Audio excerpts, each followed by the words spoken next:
Welcome to of the record. సర్లే, ఎన్నెన్నో అనుకుంటాం, అన్నీ అవుతాయా ఏంటి? ప్రస్తుతం ఆంధ్రప్రదేశ్ కాంగ్రెస్ అధ్యక్షురాలు వైఎస్ షర్మిల పరిస్థితి సరిగ్గా ఇలాగే తయారైంది. వైఎస్ఆర్ కుమార్తెగా ఏపీలో కాంగ్రెస్ గొంతుకు పార్లమెంట్లో వినిపించాలని ఆమె ఆశపడ్డారు. కానీ కాంగ్రెస్ మార్క్ రాజకీయం ఆమె ఆశలపై నీళ్లు చల్లింది.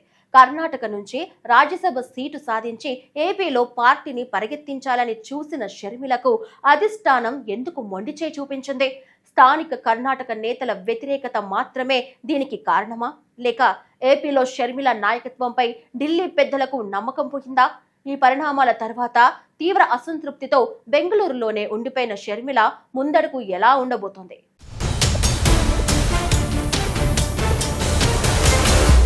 నా సంగతేంటి? నాకు ఇచ్చిన హామీ గుర్తుంది కదా, నాకు రాజ్యసభ ఇవ్వాలి.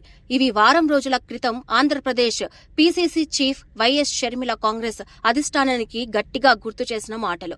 కాని రాజకీయాల్లో సర్లే, ఎన్నెన్నో అనుకుంటాం, అన్నీ అవుతాయా ఏంటి అన్న సామెత ఇప్పుడు షర్మిల పరిస్థితికి అద్దం పడుతోంది. రాజ్యసభ సీటు విషయంలో వైఎస్ షర్మిలకు కాంగ్రెస్ అధిష్టానం చివరి నిమిషంలో మొండిచేయి చూపించింది. వైఎస్ఆర్టీపీని కాంగ్రెస్ లో విలీనం చేసే సందర్భంలో తనకు ఇచ్చిన ఢిల్లీ హామీ నెరవేర్చాలంటూ ఆమె పట్టుపడ్డారు. ఇందుకోసం ప్రత్యేకంగా ఢిల్లీ వెళ్లి రాహుల్ గాంధీ, మల్లికార్జున ఖార్గే, కేసీ వేణుగోపాల్ ను కలిసి షర్మిల చేసిన విజ్ఞప్తి అంతా ఫలించలేదు. రాజకీయాల్లో ఎప్పుడు ఏం జరుగుతుందో ముందే ఊహించడం ఎవరికైనా చాలా కష్టం. దేశంలోనే అత్యంత పురాతనమైన కాంగ్రెస్ పార్టీలో అది ఇంకా కష్టమనే విషయం మరోసారి రుజువైంది. కర్ణాటక ఉప ముఖ్యమంత్రి డీకే శివకుమార్ తో అత్యంత సన్నిహిత సంబంధాలున్న ఆమెకు ఒరిగిందేమీ లేదు. వైఎస్ఆర్ కూతురు అనే బ్రాండ్ ఇమేజ్, పార్టీ విలీన హామీలు ఇవే షర్మిలకు రాజ్యసభ స్థానాన్ని ఇప్పించలేకపోయాయి. నోటిఫికేషన్ వెలువడి నాటి నుంచి ఏపీ కాంగ్రెస్ అధ్యక్షురాలు కర్ణాటక రాజ్యసభ రేసులో నిలిచారు. పార్లమెంట్లో ఏపీ గొంతుకు బలంగా వినిపించాలంటే రాజ్యసభ తనకు ఒక మంచి అవకాశంగా షర్మిల భావించారు.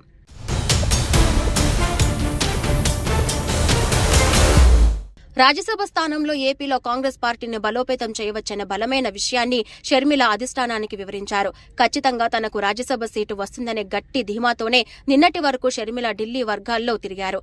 ఆ మధ్య ఏఐసీసీ అధ్యక్షుడు మల్లికార్జున ఖార్గే సైతం హైదరాబాద్ వేదికగా మాట్లాడుతూ షర్మిలకు రాజ్యసభ హామీ ఉందనే విషయంపై క్లారిటీ ఇచ్చారు. కానీ తాజాగా కాంగ్రెస్ అధిష్టానం అధికారికంగా ప్రకటించిన రాజ్యసభ అభ్యర్థుల జాబితాలో షర్మిల పేరు లేకపోవడం అందరినీ షాక్కు గురిచేసింది. వైఎస్ఆర్ కుమార్తెగా తన సొంత పార్టీని కాంగ్రెస్ లో విలీనం చేసిన ఆమెకు సీటు ఎందుకు ఇవ్వలేదనే చర్చ నడుస్తోంది. రాజ్యసభ ఇస్తామని స్వయంగా హామీ ఇచ్చి కూడా షర్మిలకు మొండిచేయి చూపడం వెనుక అనేక రాజకీయ కారణాలు ఉన్నాయంటూ ప్రస్తుతం ఆంధ్రప్రదేశ్ లో కాంగ్రెస్ పార్టీకి ఆశించిన స్థాయిలో ఉనికి లేకపోవడం ఒక మైనస్ పాయింట్ గా మారింది. జాతీయ స్థాయిలో పార్టీకి ఉన్న అత్యవసర నేపథ్యంలోనే హైకమాండ్ షర్మిలను రాజ్యసభకు నిరాకరించినట్లు తెలుస్తోంది. ప్రధానంగా ఏపీలో షర్మిల కాంగ్రెస్ అధ్యక్ష బాధ్యతలు చేపట్టినప్పటి నుంచి పార్టీ పెద్దగా పుంజుకోలేదనే విమర్శలు ఉన్నాయి. సీనియర్ నాయకులతో అంతర్గత విభేదాలు రావడం కూడా ఆమెకు తీవ్ర నష్టం చేకూర్చింది.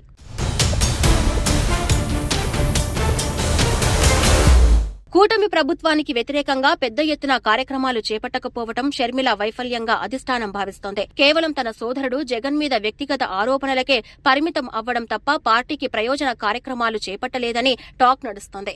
ఏపీలో కాంగ్రెస్ బలోపేతానికి షర్మిల సరైన వ్యూహాలు అమలు చేయలేదంటూ అధిష్టానం వద్దకు అనేక ఫిర్యాదులు వెళ్లాయి. అదేవిధంగా కర్ణాటక కాంగ్రెస్ స్థానిక నేతల నుంచి షర్మిల అభ్యర్థిత్వంపై తీవ్ర వ్యతిరేక వ్యక్తమవుతోంది. లోకల్ లీడర్ల ఒత్తిడి కారణంగానే చివరి నిమిషంలో ఏఐసీసీ మీడియా ఇన్ఛార్జ్ పవన్ ఖారేకు అవకాశం దక్కింది. మల్లికార్జున ఖార్గే అనుచరుడు మన్సూర్ కు కూడా ఈ రేసులో ఊహించని విధంగా రాజ్యసభ స్థానాలు దక్కాయి. ప్రస్తుతం తీవ్ర అసంతృప్తితో ఉన్న వైఎస్ షర్మిల కర్ణాటక రాజధాని బెంగళూరులోనే బస చేశారు. కాంగ్రెస్ లోకి షర్మిలను తీసుకురాకపోవడంలో కీలక పాత్ర పోషించిన కర్ణాటక ముఖ్యమంత్రి డీకే శివకుమార్ ప్రమాణ స్వీకారానికి ఆమె హాజరయ్యారు. ఆ కార్యక్రమం ముగిసినా కూడా గత 2 రోజులుగా షర్మిల అక్కడే ఉంటూ రాజకీయ పరిణామాలను గమనిస్తున్నారు. కాంగ్రెస్ హైకమాండ్ రాజ్యసభ కేటాయించలేకపోవడంతో షర్మిల వర్గం తీవ్ర నిరాశలతో మునిగిపోయింది.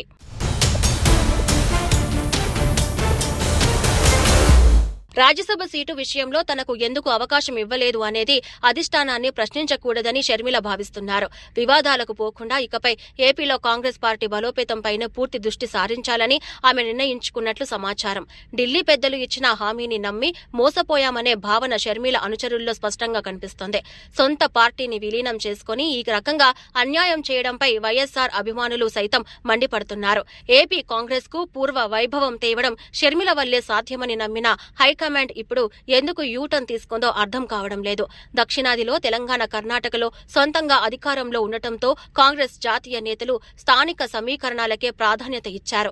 కేరళ, తమిళనాడులో భాగస్వామ్య పక్షాలతో అధికారంలో ఉన్న కాంగ్రెస్ ఏపీని మాత్రం లైట్ తీసుకున్నట్లు కనిపిస్తుంది.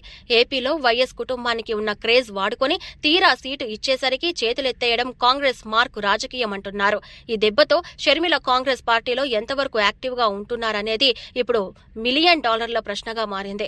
జగన్ ను ఎదుర్కోవడానికి కాంగ్రెస్ ఇచ్చిన అస్త్రాన్ని అధిష్టానమే స్వయంగా వెనక్కి తీసుకున్నట్లయింది.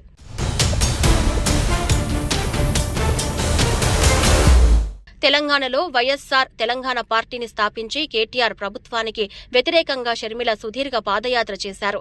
అయితే జాతీయ స్థాయిలో కాంగ్రెస్ కు మద్దతు ఇవ్వాలనే ఉద్దేశంతో ఆమె తన పార్టీని విలీనం చేశారు. ఆ సమయంలో రాజ్యసభ సీటుతో పాటు కేంద్రంలో తగిన ప్రాధాన్యత ఇస్తామని రాహుల్ గాంధీ స్వయంగా హామీ ఇచ్చారు. తీరా సమయం వచ్చేసరికి స్థానిక కర్ణాటక కాంగ్రెస్ నేతలు షర్మిల నాన్ లోకల్ అంటూ అడ్డపుల్ల వేశారు. పరాయి రాష్ట్ర నేతకు కర్ణాటక కోట నుంచి రాజ్యసభ సీటు ఇస్తే ఊరుకునేది లేదని బెంగళూరు నేతలు హెచ్చరించారు.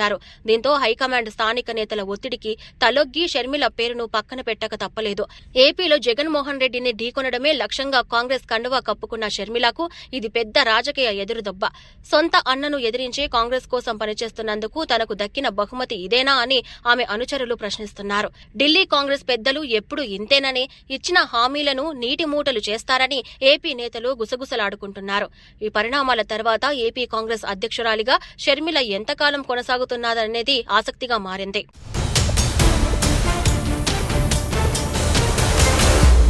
రాజ్యసభ ఆశలు అడియాశలు కావడంతో వైఎస్ షర్మిల రాజకీయ ప్రస్థానం ఇప్పుడు సరికొత్త మలుపు తిరుగుతోంది. ఏపీలో పార్టీని నడపడం ఆమెకు పెద్ద సవాల్గా మారింది. రాష్ట్రంలో కూటమి ప్రభుత్వం బలంగా ఉండటం, మరోవైపు వైఎస్సార్ కాంగ్రెస్ పార్టీ ప్రతిపక్షంలో ఉండటంతో కాంగ్రెస్ కు స్పేస్ లేకుండా పోయింది. కేవలం జగన్ ను టార్గెట్ చేయడం వల్ల కాంగ్రెస్ ఓటు బ్యాంకు పెరగదని ఢిల్లీ సర్వేల్లో తేలడమే ఆమె సీటుకు ఎసరు తెచ్చింది. ఇప్పటికైనా షర్మిల కేవలం ప్రెస్ మీట్లకే పరిమితం కాకుండా ప్రజల్లోకి వెళ్లాలని రాజకీయ విశ్లేషకులు సూచిస్తున్నారు. కర్ణాటక సీఎం డీకే శివకుమార్ కూడా ఈ విషయంలో షర్మిలను కాపాడలేకపోవడం కాంగ్రెస్ అంతర్గత వ్యూహాలకు నిదర్శనం. భవిష్యత్తులోనైనా కాంగ్రెస్ అధిష్టానం తనకు ఇచ్చిన హామీని నెరవేరుస్తుందని షర్మిల ఇంకా ఆశతోనే ఉన్నారు. బెంగళూరు నుంచి అమరావతికి తిరిగి వచ్చిన తర్వాత ఆమె తన తదుపరి కార్యాచరణను ప్రకటించే అవకాశం ఉంది. ఏదేమైనా రాజ్యసభ ఎపిసోడ్ ఏపీ కాంగ్రెస్ రాజకీయాల్లో వైఎస్ షర్మిల గ్రాఫ్ ను కాస్త తగ్గించిందనే చెప్పాలి. ఒక వైఎస్సార్ కూతురిగా ఈ రాజకీయ అవమానాన్ని తట్టుకొని ఆమె ఎలా నిలబడుతుందో వేచి చూడాలి.